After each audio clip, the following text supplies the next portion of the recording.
네, 로마서 8장 31절에서 39절까지의 말씀을 우리가 한 목소리로 같이 읽도록 하겠습니다. 같이 읽습니다. 그런즉 이 일에 대하여 우리가 무슨 말 하리요?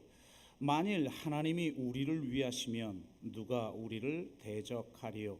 자기 아들을 아끼지 아니하시고 우리 모든 사람을 위하여 내주신 이가 어찌 그 아들과 함께 모든 것을 우리에게 주시지 아니하겠느냐? 누가 능히 하나님께서 택하신 자들을 고발하리요? 의롭다 하신 이는 하나님이시니 누가 정죄하리요? 죽으실 뿐 아니라 다시 살아나신 이는 그리스도 예수시니 그는 하나님 우편에 계신 자요 우리를 위하여 간구하시는 자시니라. 누가 우리를 그리스도의 사랑에서 끊으리요? 환난이나 공고나 박해나 기근이나 적신이나 위험이나 칼이랴. 기록된 바 우리가 종일 주를 위하여 죽임을 당하게 되며 도살당할 양같이 여김을 받았나이다 함과 같으니라. 그러나 이 모든 일에 우리를 사랑하시는 이로 말미암아 우리가 넉넉히 이기느니라. 내가 확신하노니 사망이나 생명이나 천사들이나 권세자들이나 현재일이나 장래일이나 능력이나 높음이나 기쁨이나 다른 어떤 피조물이라도 우리를 우리 주 예수 그리스도 예수 안에 있는 하나님의 사랑에서 끊을 수 없으리라. 아멘.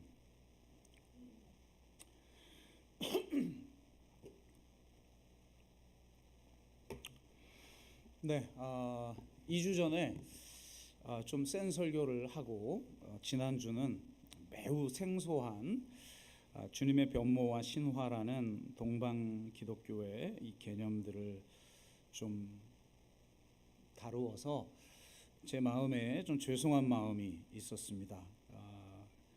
그래서 이번 주는 좀 쉽고 은혜 받을 수 있는 그런 본문을 선택해야겠다라고 하는 차에 이 로마서 8장 말씀이 떠올라서 이 말씀을 좀 나누도록 하겠습니다. 의도는 좋았는데 설교를 준비하다 보니까 이번 주 중에 제가 이제 새로 쓰고 있는 마태복음 후반부를 마무리하는 부분을 쓰다 보니까 쓰는 중에 제 마음속에 정리가 된 인사이트를 좀 도입부에서 나누면서 이 은혜의 본문으로 좀 나아가도록 그렇게 하겠습니다. 그러다 보니까 조금 의도에서 어긋난 부분이 이 도입부에 있을 텐데 잘 들어주시면 감사하겠고, 저는 그 십자가와 부활을 이해하는 여러 가지 방법이 있는데 그것을 구체적인 역사 현장 속에 일어난 사건으로 우리가 이해하는 것이 굉장히 중요하다고 봅니다. 그 이해를 돕는 부분이 5.18 광주 민주화 운동인데요. 저는 5.18 광주 민주화 운동이라고 하는 것은 역사 속에 주신 하나님의 계시 중에 하나여서 구속사를 이해하는 데 매우 큰 도움을 준다고 생각을 합니다. 그래서 그것과 비교하면서 마태복음을 좀 풀어갔는데요. 그 인사이트를 다 설명할 시간은 없으니까 핵심적인 부분을 좀 소개하면서 말씀을 좀 풀어가 보도록 하겠습니다. 잘 아시는 것처럼 광주 민주화 운동은 5월 18일 날 발생하죠. 5월 18일에 시작된 국가폭력에 저항하여 광주 시민들이 거리로 나서게 됩니다. 그러면서 다양한 이제 항쟁이 일어나게 되는데 20일 오후부터 바로 그곳에 이제 절대 공동체가 형성이 됩니다. 절대 공동체의 의미는 지난번에 제가 자세히 소개해 드렸는데 요약적으로 상기해 보자면 이런 것입니다. 절대 공동체의 핵심은 사랑, 즉 고결한 존재에 대한 인간의 반응이었죠. 이 혁명적 상황은 어느 혁명가가 그의 이념이나 말로 이루어낸 것이 아니었습니다. 모든 시민들이 인간이 되기 위하여 목숨을 걸고 싸우고 그들이 동료 시민들과 만나 존엄한 인간임을 확인하는 과정에서 죽음을 넘어선 한계의 상황에서 성령의 계시처럼, 이 사회학자 무신론자인 사회학자가 쓴 글이라는 사실을 좀 전제하고 읽어보세요. 성령의 계시처럼, 그러니까 이건 인간의 어떤 언어로 표현할 수 없는 어떤 현상이 역사 속에 발생한 거라 이렇게 보는 거예요. 사회학자가. 성령의 계시처럼 이루어진 내면적 과정이었습니다. 절대적 공동체는 성스러운 초자연적 체험이었습니다. 22일부터는 시민들의 저항으로 공수부대가 물러간 소위 해방광주에서 시민 자치가 구현이 됩니다. 이걸 자세히 소개할 이런 시간도 안 되고 오늘은 그것이 주제가 아니니까요. 여하튼 26일까지 이런 일들이 진행이 되는데 26일 오후에 이 계엄군과의 마지막 협상이 시민수습위원회와 계엄군과 만나서 협상을 하는데 협상이 결렬이 됩니다. 시민수습회 측에서 요구하는 걸 전혀 듣지 않고 이제 계엄군은 모든 걸 내려놓고 항복해라. 그렇지 않으면 다 죽여버리겠다. 이렇게 이제 최후 통첩을 하죠. 마지막 협상이 결렬되고 시민수습위원회는 더 이상의 희생자를 만들어지 말아야 한다며 시민군을 설득하고 또 시민들에게서 이제 총을 회수하는 작업들을 합니다. 그 와중에 오후 5시에 시민군 대변인 윤상원, 그러니까 여러분이 잘 아시는 임을 위한 행진곡의 주인공이죠. 그 영혼 결혼식 때 불려진 곡이 임을 위한 행진곡이잖아요. 윤상원의 영혼 결혼식. 이 윤상원은 외신 기자들과 마지막 인터뷰에서 우리는 최후까지 싸울 것입니다라고 말했습니다. 도청에 남은 자들을 제외하고 모두 돌아갔죠. 실제로 남아 있는 사람도 어린아이들, 여자들, 여성들 그리고 그 이외의 사람들을 다 돌려보냅니다. 그들을 남겨두고 집으로 돌아간, 어떤 사람은 집까지 갔다가 도저히 양심에 걸려서 다시 돌아오기도 하죠. 돌아간 사람들은 그때부터 죄책감과 부끄러움에 시달려야 했습니다. 5월 27일 새벽 아무도 잠들지 못했죠. 26일 밤부터 27일 새벽까지 시민군의 가두 방송이 일어납니다. 여러분 영화 화려한 휴가 보신 분은 알겠지만 아주 인상 깊은 장면이죠. 이 가두 방송하는 장면. 여학생이 계속 시민들에게 도청으로 모여달라고 호소하는 이 방송이 이어졌는데, 이 가두 방송은 광주 시민의 집단적 정서로서 부끄러움의 형성에 매우 큰 영향을 미쳤습니다. 해방감과 환희는 부끄러움으로 전환되었죠. 인구 40만인데 모두 80만 발의 탈환을 지급받은 계엄군은 새벽 3시 30분에 군 병력을 광주 전역에 투입하여서 5시 10분경에 시내 일대를 완전히 장악합니다. 잘 아시듯이 도청도 사태가 마무리되었죠. 제가 아주 요약적으로만 말씀드렸는데요. 이런 질문을 해볼 수가 있어요. 대부분의 사람들은 돌아갔단 말이에요. 무조건 다 죽여버리겠다는 최후 통첩을 받았기 때문에 많은 사람들은 돌아갔는데 왜 어떤 사람은 남아 있었느냐라는 겁니다. 남아 있었다가 좀 생존한 사람들과 인터뷰를 하고 또 떠난 사람, 이런 사람들 인터뷰를 하고 또 학자들에 의하면 그것은 곧 그들이 경험했던 절대 공동체의 체험, 그것을 지키고 싶었기 때문이다라는 거죠. 남아있지 않으면 그저 해프닝으로 사태가 끝나버리고 그저 폭도로 규정되고 역사상 폭도로 남아버리는, 그것을 견딜 수 없었다는 거예요. 제가 앞에 말한 것처럼 절대 공동체의 핵심은 사랑, 즉 고결한 존재에 대한 인간의 반응이었어요. 절대 공동체의 형성은 광주 시민들에게 인간 존엄성의 문제에 대한 궁극적 해결책이었죠.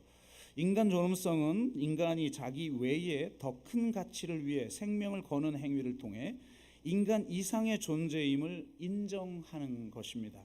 인간의 존엄성은 인간이 인간을 넘어서는 존재에 대한 인정인 것이죠. 2024년 노벨 문학상 수상 작가로 한강 작가가 선정된 것이 온 국민의 자랑이었는데요. 그가 쓴 것 중에 저는 개인적으로 그의 소설을 3권 정도 읽었지만 가장 마음에 남는 건 한강이 온다였습니다. 채식주의자는 베리베리 난해합니다. 아주 여러분 읽어보신 분 아시겠지만 쉽지 않은 책입니다. 그러나 소년이 온다는 쉽습니다. 그런데 읽다 멈추고 하게 됩니다. 이 광주를 다룬 소설인데요. 이 소설 속에서 여러 주인공이 나오지만 그 중에 한 명이 이 도청에서 이제 죽지 않고 살아남은 사람들이 있었잖아요. 물론 이 사람들이 다 수용소에 끌려가서 거기서 혹독한 아주 그 참혹한 시간을 보냅니다. 그런데 거기 그 수용소에서도 살아남은 사람들, 이 살아남은 사람하고 인터뷰를 하는 장면이 나옵니다. 근데 저는 이 책에서 이 부분이 가장 가슴에 좀 남습니다. 도대체 왜 도청에 남아 있었냐라는 질문에 대한 긴 답 중에 가장 인상 깊었던 문장만 소개를 합니다. 군인들이 압도적으로 강하다는 걸 모르지 않았습니다. 다만 이상한 건 그들의 힘만큼이나 강렬한 무엇인가가 나를 압도하고 있었다는 겁니다. 양심, 그래요, 양심. 세상에서 제일 무서운 게 그겁니다. 군인들이 쏘아 죽인 사람들의 시신을 리어커에 실어 앞세우고 수십만의 사람들과 함께 총구 앞에 섰던 날, 느닷없이 발견한 내 안에 깨끗한 무엇에 나는 놀랐습니다. 더 이상 두렵지 않다는 느낌, 지금 죽어도 좋다는 느낌, 수십만 사람들의 피가 모여 거대한 혈관을 이룬 것 같았던 생생한 느낌을 기억합니다. 그 혈관에 흐르며 고동치는 세상에서 가장 거대하고 숭고한 심장의 맥박을 나는 느꼈습니다. 감히 내가 그것의 일부가 되었다고 느꼈습니다. 중간 생략하고요. 그 사이 얼마나 많은 사람들이 시가전에서 희생되었는지 난 알지 못합니다. 기억하는 건 다음 날 아침 헌혈하려는 사람들이 끝없이 줄을 서 있던 병원들의 입구, 피 묻은 흰 가운에 들것을 들고 폐허 같은 거리를 빠르게 걷던 의사와 간호사들, 내가 탄 트럭 위로 김에 싼 주먹밥과 물과 딸기를 올려주던 여자들, 함께 목청껏 부르던 애국가와 아리랑 뿐입니다. 모든 사람이 기적처럼 자신의 껍데기 밖으로 걸어나와 연한 맨살을 맞댔던 것 같던 그 순간들 사이로 세상에서 가장 거대하고 숭고한 심장이 부서져 피 흘렸던 바로 그것이었습니다. 선생님은 압니까? 자신이 완전하게 깨끗하고 선한 존재가 되었다는 느낌이 얼마나 강렬한 것인지, 양심이라는 눈부시게 깨끗한 보석이 내 이마에 들어와 박힌 것 같은 순간의 광휘를, 그날 도청에 남은 어린 친구들도 아마 비슷한 경험을 했을 겁니다. 그 양심의 보석을 죽음과 맞바꿔도 좋다고 판단했을 겁니다. 역시 노벨상 수상 작가다운 문장이죠. 그런데 제가 하고자 하는 이야기는 그 도청에 남아있는 사람이 아닌 떠난 사람들의 마음의 문제입니다. 증언자들과 학자들은 그것이 바로 부끄러움이었다라고 말합니다. 지급으로 돌아간 자들도 부끄러웠고 도청에서 죽지 않고 살아남은 자들도 부끄러워했습니다. 이 부끄러움에 대해서 오늘 이 시간 자세히 논할 시간은 없어요. 한 가지만 말하자면 이 부끄러움은 공포로 인해 공동체와 유대가 단절된 자신을 발견함으로써 생기는 집단적 자의식입니다. 공포로 인해 타자의 절박한 호소를 외면함으로써 공동체와의 유대가 단절된 것에 대한 반성입니다. 이 부끄러움은 사회의 도덕적 규범이 훼손됨으로써 고통을 받는 자가 나의 연대적 행동을 필요로 했으나 그러한 요청에 부응하지 못한 그런 상황에서 생기죠. 여러분 도청으로 모여주십시오라고 하는 어린 여학생의 소리를 듣고도 집에서 나올 수 없었던 자들의 부끄러움입니다. 부끄러움은 집으로 돌아간 사람들이 공동체와의 분열을 경험하는 가운데 느낀 집단적 도덕 감정입니다. 의식이죠. 이 집단 정서는 역사 의식으로서의 역할을 하게 됩니다. 역사 의식을 가진 사람들만이 부끄러움과 죄책감과 부채 의식을 느낍니다. 동시에 그러한 역사 의식 자체가 이런 부끄러움과 죄책감과 부채 의식으로부터 발생하고 그것들이 전화된 결과가 바로 역사 의식인 것이죠. 진정한 역사적 책임감은 선행하는 빚지고 있음에 대한 의식으로부터만 발생하는 일종의 응답이라는 거예요.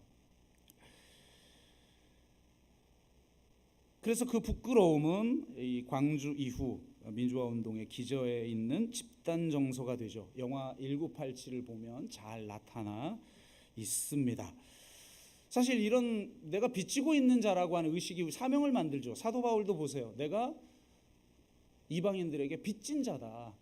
그럼 부채 의식이 사명을 만드는 거고 역사에 뛰어들게 만드는 것이고 자신을 헌신하게 만드는 것이죠. 그러니까 이 부끄러움이 없는 사람들은 결코 역사 속에 의미 있는 삶을 살지 못해요. 그냥 자기 생존을 위해서 살아갈 뿐인 것이죠. 자, 그러면 이상과 같은 통찰은 이렇게 적용을 해보았습니다. 우리에게 예수님을 배반한 제자들의 마음을 이해하는데 매우 큰 도움을 줘요. 예수님은 십자가에 달리셨죠. 십자가의 현장에 남아 있었습니다. 하지만 제자들은 예수님을 십자가의 현장에 남겨두고 다 배반하고 그를 떠났습니다. 그 제자들의 마음 안에 있는 것, 이것이 바로 도청에 사람들을 남겨놓고 집으로 돌아간 사람들의 부끄러움이라는 것이죠. 내가 어떻게 예수를 저 죽음의 현장에 버려두고 나 혼자 살겠다고 떠난 것일까? 이 부끄러움, 자신 안에서만 느끼는 예수님을 배반했다는 부끄러움과 타자의 시선 속에서 느끼는 하나님 나라 운동에 참여했다가 실패한 것에 대한 부끄러움이었을 것입니다. 제자들이 예수님과 함께했던 순간들은 절대 공동체의 체험과도 같았죠. 예수님과 함께했던 시간들은 참으로 황홀한 시간들이었을 것입니다. 저도 이번에 복음서를 다시 한번 쓰면서 복음서를 쭉 훑어갔는데 내가 만약 예수님과 함께했던 제자였다면 얼마나 황홀한 순간들이었을까. 내 일평생 동안 여러분 단 한 번도 경험하기 힘든 사건이 공생의 기간 내내 이루어지잖아요.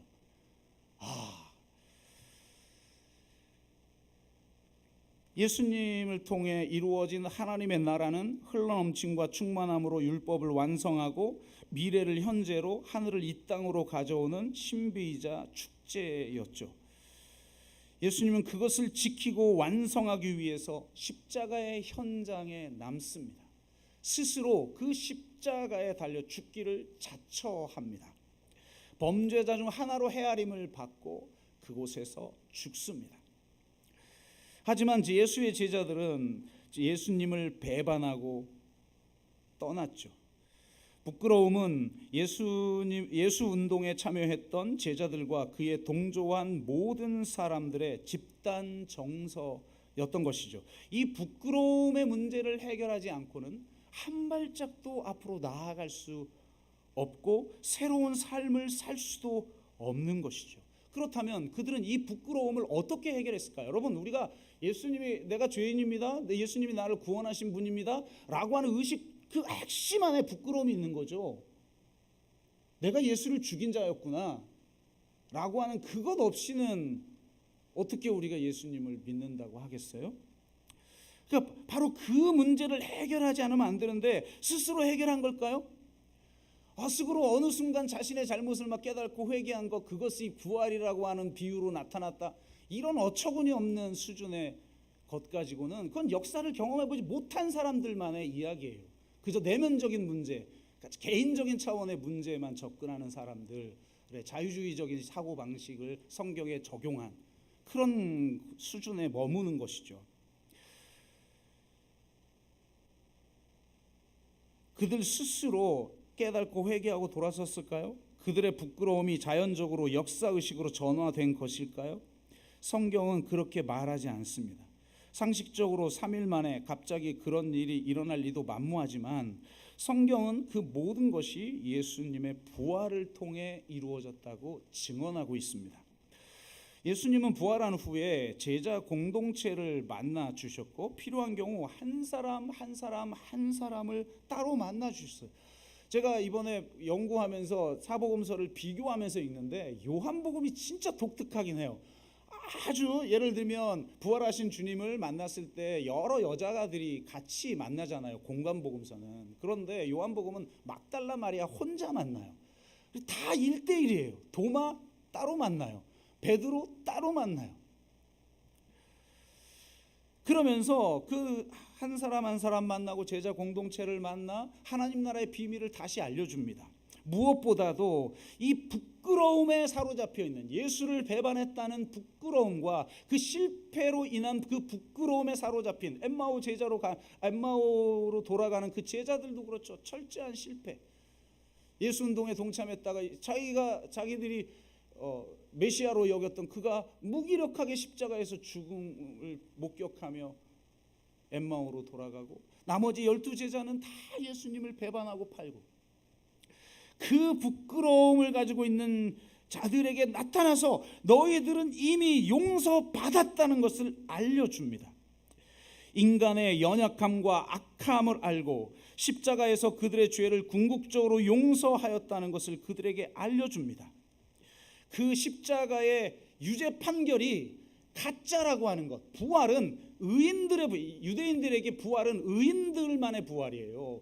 그래서 예수가 부활했다라는 건 그건 의인이구나. 저 죄인으로 범죄자 중 하나로 헤아림을 받았던 것이 가짜구나. 그는 의롭구나. 이 사도 바울이 부활한 예수님을 만나고 나서 회심한 게 이것 때문이거든요. 예수가 범죄자이고 이 민족의 반란자이고 이단이라고 여겨서 핍박을 했는데 부활한 주님을 만난 거예요. 이를 통해서 그들의 부끄러움을 은혜에 대한 감사로 바꾸어 놓으셨습니다. 그가 십자가와 부활을 통해 세상을 새롭게 했다고 말씀해 주십니다. 십자가를 통해 부끄러움을 벗어난 사람들을 통해서 새로운 나라와 새로운 성전이 건설될 것임을 말씀해 주셨습니다. 십자가의 현장에 남은 자에 속하는 소수의 의로운 자들이 아니라 십자가의 현장에서 떠난 자이자 이 세상에 남겨진 자들을 통하여 새로운 세상을 만들 것이라고 말씀해 주셨습니다. 저는 이것이 성경을 보면 예수님과 함께 죽으러 가자 그래서 끝까지 같이 죽은 양편에 달린 자가 예수의 제자들이 중에 2명은 됐어야 되는 거 아닙니까? 이게 좀 가오가 아닌가요? 하나님 나라를 꿈꿨던 자들이 세상에 예수를 버리고 다 도망가요. 양 옆에 달린 강도가 12제자 중에 2명은 됐었어야죠. 그런데 다 배반하고 떠나버립니다. 그러니까 도중에 한 명도 남지 않고 다 떠난 것 같은 거죠. 아니 예수님을 남겨놓고 예수님은 십자가의 길 죽음의 길을 가는데 제자들이 버리고 도망가요. 그런데 놀라운 건 기독교의 시작은 바로 그 예수를 배반한 자들의 공동체에서 시작됐다는 거예요. 그 부끄러움을 아는 자들을 통해서 시작됐다는 거예요. 오직 자신의 연약함과 악함을 직시한 자들만이, 신적 은혜를 경험한 자들만이, 약함과 어리석음의 십자가를 통해 하나님의 사랑을 경험한 자들만이 하나님의 나라를 세워갈 수 있다는 걸 그들에게 알려주십니다. 심지어 십자가에 달려 죽으시기도 전에 그들을 이미 용서해 버리셨다는 걸 알려주시는 거예요. 예수님은 이미 주의 만찬을 통해 그들의 죄를 용서하셨습니다. 요한복음은 독특하게도 성만찬이 나타나 있지 않아요. 성만찬 대신 세족식이 그 자리를 차지합니다.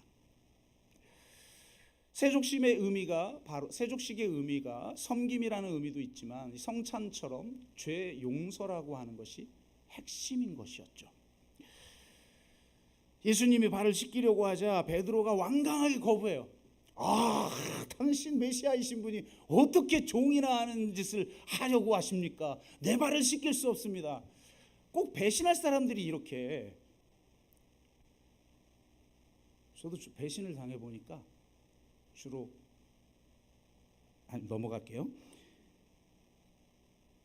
어떻게 당신이 나의 발을 씻길 수 있습니까? 그랬더니 주님이 얼마나 웃기겠어요. 지금 미래가 보이는데 너 좀 있으면 그 말 하시거든요. 너 나 닭 울기 전에 3번 다 부인할 거야. 알아요. 근데 다른 사람은 다 배신해도 나는 배신하지 않습니다.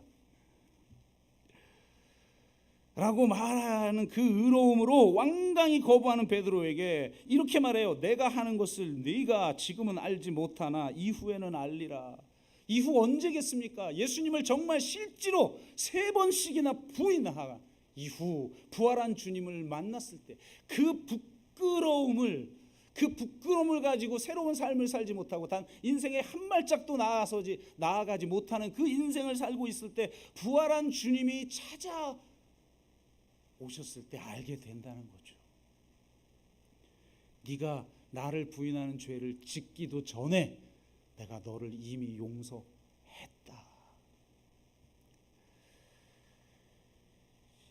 성만찬은 주님이 다시 오실 때까지 주의 죽음을 기념하라고 주님이 친히 제정하신 건데, 아니 어떻게 사도 요한이 어떻게 주님이 제정하신 거를 기록을 안 할 수가 있을까? 말이 안 되잖아요. 예를 들어서 예수님에게 향유옥합을 깨뜨린 여인의 이야기는 너희들이 복음을 증거하는 자리마다 이 여인의 이야기를 증거하라고 그래서 사복음서 모두에 있어요. 그럼 당연히 요한복음에도 있어야 되는데 그 자리를 세족식이 차지해요. 공간복음서에는 나오지 않죠. 마태, 마가, 누가에는 이 세족식이 나오지 않아요. 요한에게만 있어요. 그러면 이런 질문을 해보죠. 아니 왜 성찬식이 나오지 않지? 성만찬, 주의 만찬, 6월절 만찬이 왜 나오지 않지? 그런데 나와요. 반드시 기록했어야 하는 사건이기 때문에 나와요. 그 눈으로 보면 요한복음에 나오는 장면이 성만찬 장면인 걸 보게 되는데, 거기에 식사 중에 떡을 떼고 포도주에 그 빵을 적시고 나서 단 한 사람에게 그 빵을 건넵니다. 누구죠? 유다입니다. 와, 예수님은 지금 요한복음에서는 도마 따로 만나고 베드로 따로 만나고 막달라 마리아 따로 만나듯이 유다 한 사람, 자기를 팔아버린, 그냥 배신하는 정도가 아니에요. 연약해서 너도 예수의 도당이지, 아니에요. 이렇게 연약해서 부인하고 배반하는 게 아니라 내가 적극적으로 예수를 팔아버린 사람, 유다, 그 사람을 위해서 성만찬을 행해주고 계시는 것으로 요한은 기록하고 있다는 거예요. 이 마음, 이 사랑, 이 은혜, 이것을 유다가 알았어야 죽지 않는 것인데,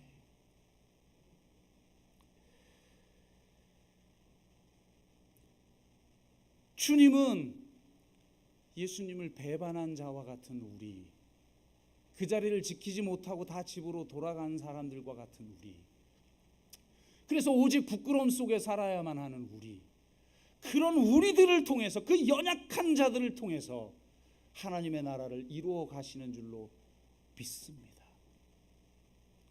그것이 우리에게 주는 은혜인 거죠.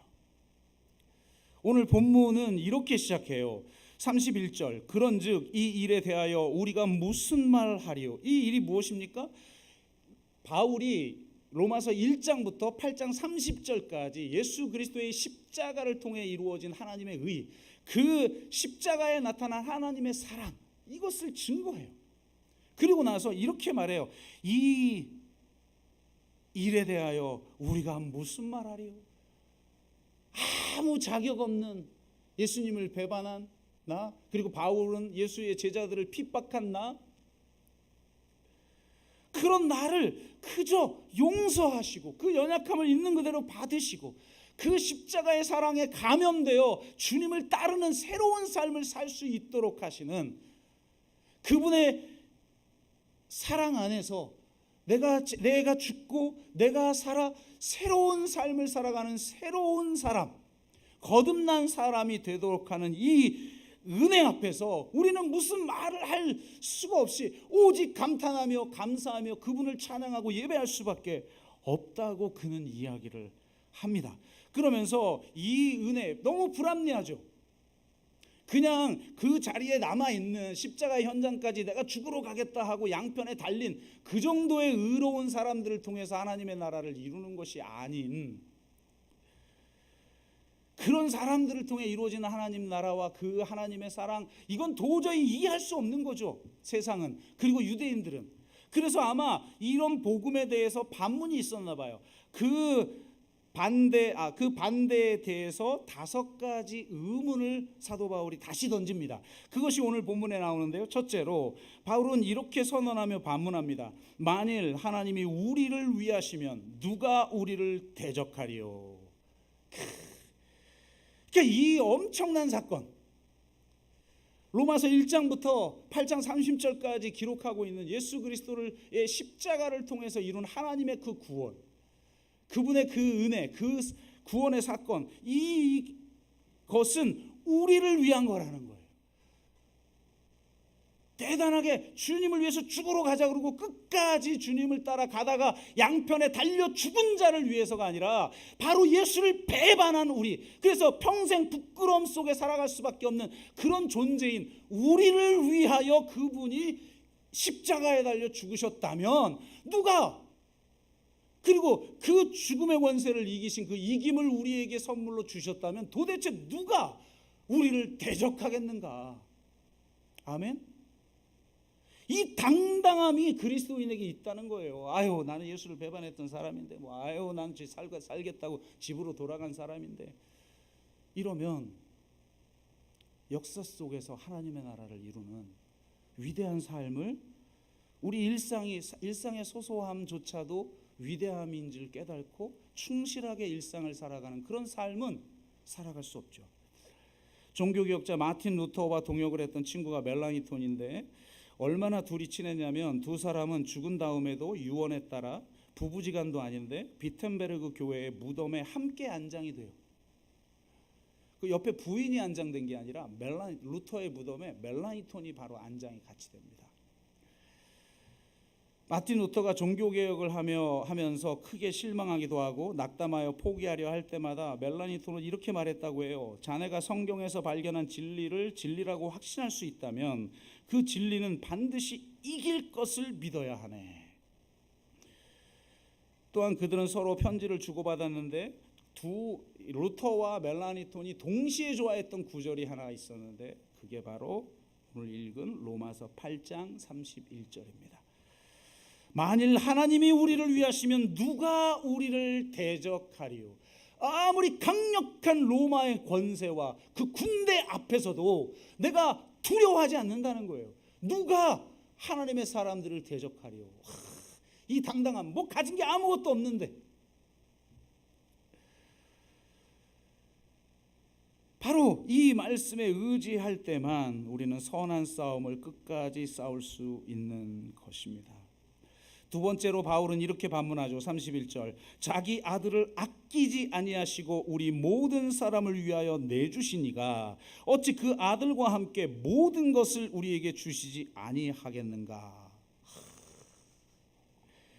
사단은 우리에게 뭔가를 주겠다고 약속하지만 있는 것도 다 빼앗아 갑니다. 심지어 생명까지 앗아갑니다. 그런데 하나님께서는 자신의 아들까지 아끼지 아니하시고 줬다는 거예요. 주저하면서 준 게 아니에요. 아낌없이 내어주셨다는 거예요. 아들을 내어줬다는 건 여러분, 이건 전부를 내어준 거예요. 자신보다 소중한 존재가 아들 아닙니까? 자녀 아닙니까? 자신의 전부를 내어주신 분, 그것도 우리가 대단한 의로운 삶을 살아갔기 때문이 아니라 우리가 연약할 때에, 죄인 되었을 때에, 원수 되었을 때에 먼저 우리를 사랑하셔서 아들을 아낌없이 내어주셨다는 것입니다. 자격 없는 우리를 위해, 예수를 배반한 제자들과 같은 우리를 위해, 아니 예수를 팔아버린 유다와 같은 우리를 위해 그 아들을 아낌없이 내어 주셨고, 더 놀라운 것은 전부를 주신 분이 이 모든 것을 더하여 주신다는 거예요. 아니, 아들까지 내어줬는데 그것과 비교할 수 없는 이 모든 것들, 그걸 내어주지 않겠느냐? 여러분, 십자가에 나타난 하나님의 사랑을 아는 사람들이 야말로 하나님 앞에 담대히 은혜의 보좌 앞으로 나아가 기도할 수 있는 줄로 믿습니다. 아멘. 우리의 진정한 공급자 되시는 하나님을 믿을 때에 내 힘에 의지하여서 내가 가진 것이 아무리 적다 할지라도 담대하게 나아가는 거예요. 이 믿음, 이게 우리 가운데 있어야 하는 줄로 믿습니다. 세 번째로 바울은 이렇게 반문하죠. 33절, 누가 등이 하나님께서 택하신 자들을 고발하리요 의롭다 하시는 이는 하나님이시니. 아마 광주가 다시 온다면 우리 대부분은 도청을 떠나 집으로 돌아갔을 것입니다. 여러분이 주 예수의 제자가 되었다면 아마도, 그것도 이스라엘 민족 전체 중에 기도하면서 주님이 따로 뽑은 12명인데 최고의 정예인데, 그 사람들이 예수를 다 버렸다면 나 또한 버렸을 거라는 겁니다. 그래서 그 우리의 연약함을 놓고, 우리의 심지어는 악함을 놓고 세상 사람들이 조롱을 하고 또 이웃이, 가족이 우리를 조롱하면서 때로는 우리를 참소할 것입니다. 그런데 그럴 수 없다는 거예요. 누가 감히 고발하리요 의롭다 하시는 이는 하나님이시니. 하나님 자신이 우리를 용서하고 우리에게 새로운 신분을 주셨다면 우리는 신적 사랑을 받은 자요 택함 받은 백성이요 왕의 자녀들이요 왕같은 제사장인 줄로 믿습니다. 우리가 진정한 참회와 믿음을 통해 홀로 남아 십자가에 달리신 예수 그리스도의 의로움을 은혜로 선물로 받게 된다면 그 누구도 우리를 참소할 수 없다고 담대히 말할 수 있는 것입니다. 누군가가 여러분의 연약함, 그것을 가지고 조롱하지 못하게 하십시오. 당당하게 나는 예수 그리스도 안에서 의롭게 된 자다. 그 값없는 이 은혜 앞에서 이렇게 당당하게 말할 수 있는 저와 여러분 되었으면 좋겠습니다. 네 번째로 바울은 이렇게 반문합니다. 34절, 누가 정죄하리요 죽으실 뿐 아니라 다시 살아나신 이는 그리스도 예수시니 그는 하나님 우편에 계신 자요 우리를 위하여 간구하시는 자신이라. 아멘. 주님이 지금도 하나님 우편에서 하시는 일이 있다는 거예요. 저는 세상 법정에서 스데반이 유죄 선고를 받을 때 하늘이 열리면서 예수님이 보좌 우편에서 벌떡 일어났다고 되어 있는데, 저는 그것이 지금 하늘 법정에서 스데반을 변론하기 위한 변호사처럼 예수님이 벌떡 일어나 하나님 앞에 간구하고 있다고 생각해요. 여기서 간구안이라는 단어는 엔팅차노인데 이게 탄원이라는 뜻이에요. 여러분도 가끔 누가 지인 중에 감옥에 있으면 이 사람은 절대 그 일을 행할 사람이 아니에요, 혹은 뭐 실수했을 거예요, 그러면서 탄원서에 사인해 주잖아요. 그런데 의로우신 죄가 없으신 하나님의 아들이 하나님의 보좌 우편에서 우리를 위해 탄원해 주신다는 거예요. 와, 이 어떻게 이럴 수가 있습니까?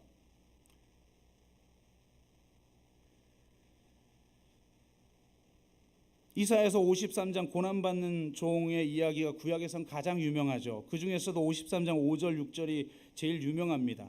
그가 찔림은 우리의 허물 때문이요 그가 상함은 우리의 죄악 때문이라. 그가 징계를 받음으로 우리는 평화를 누리고 그가 채찍에 맞음으로 우리는 나음을 받았도다. 우리는 다 양 같아서 그릇 행하여 각기 제 길로 갔거늘 여호와께서는 우리 모두의 죄악을 그에게 담당시키셨도다. 그런데 이 고난받는 종의 이야기의 최종 결론이 무엇인가? 12절이 마지막인데요. 이렇게 되어 있습니다. 그러므로 내가 그에게 존귀한 자와 함께 목을 받게 하며 강한 자와 함께 탈취한 것을 나누게 하리니 이는 그가 자기 영혼을 버려 사망에 이르게 하며 범죄자 중 하나로 헤아림을 받았음이니라. 그러나 그가 많은 사람의 죄를 담당하며 범죄자를 위하여 기도하였습니다. 두 종류의 범죄자가 있겠죠.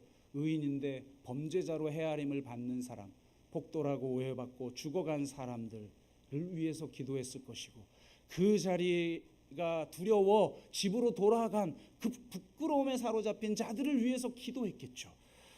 예수 그리스도께서 십자가에 달려 죽으신 것은 바로 그런 사람들을 위한 것입니다.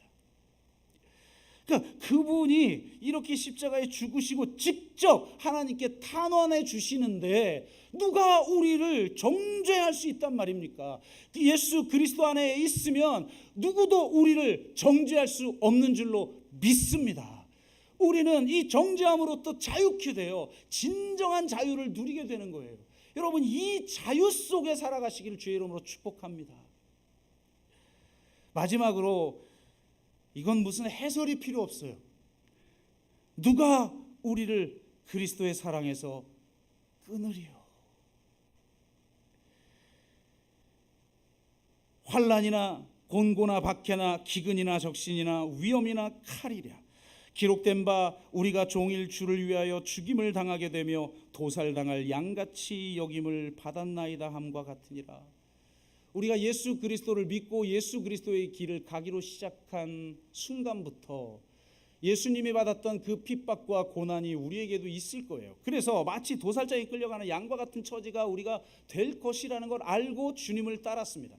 때로는 그런 고난이 아닌 인생에 원치 않았던 질병이나 재정적 어려움이나 또 어떤 사고나 갖가지 어려움들을 겪게 될 것입니다. 그런데 그때 이 사랑, 누구도 끊을 수 없는 이 사랑 때문에 뭐라고 말합니까? 사도 바울은 그러나 이 모든 일에 우리를 사랑하시는 이로 말미암아 우리가 넉넉히 이기느니라.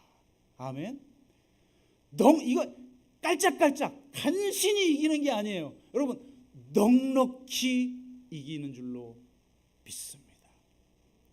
끊을 수 없는 이 사랑을 경험한 사람들은 아무리 내 앞에 거대한 공포가, 거대한 권력이, 거대한 힘이, 거대한 유혹이 놓여 있다 할지라도 내가 이 사랑으로 인해서 넉넉히 이깁니다라고 고백하게 되는 줄로 믿습니다. 이런 사람만이 진리를 위해, 예수 그리스도의 십자가를 위해, 복음의 증인이 되기 위해 당당하게 싸우게 되는 것입니다. 내가 확신하노니 사망이나 생명이나 천사들이나 권세자들이나 현재일이나 장래일이나 능력이나 높음이나 기쁨이나 다른 어떤 피조물이라도 우리를 우리 주 그리스도 예수 안에 있는 하나님의 사랑에서 끊을 수 없으리라. 아멘. 이 끊을 수 없는 사랑을 경험한 사람에게 진정한 평안이 찾아오는 거예요. 그래서 이런 사람은 죽음의 공포 앞에서도 당당합니다. 순교의 현장 앞에서도 이렇게 기도해요. 주님이 뭐라고 마지막 가상칠언 중에 마지막이 뭡니까? 내 영혼을 당신께 부탁하나이다.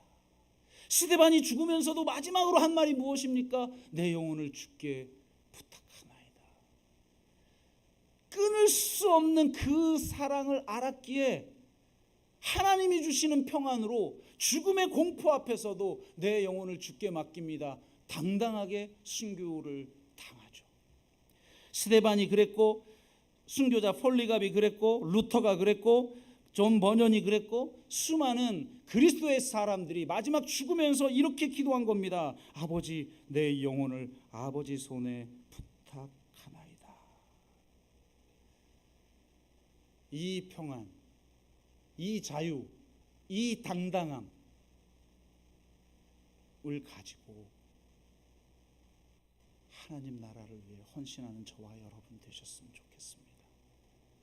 그러나 내 의가 아니라 나는 주님을 배신하는 연약한 자이고, 그 현장을 떠난 연약한 자이고, 그래서 부끄러움으로 일평생 살아갈 수밖에 없는 연약한 자이나 악한 자이나 주님이 십자가에서 단번에 우리의 모든 죄를 용서하시고 그 십자가 안에 있는 사랑에서 어떤 피조물도 그 무엇도 끊을 수 없는 그 사랑을 우리에게 주신 줄 믿고 그 사랑으로 아무리 힘들고 어려운 일이 있어도 버텨내시고 돌파하시고 하나님께 영광 돌리는 복된 삶을 살아가는 저와 여러분 되시기를 주의 이름으로 축복합니다. 우리가 한번 같이 찬양합시다. 그 사랑 얼마나 같이 찬양합니다.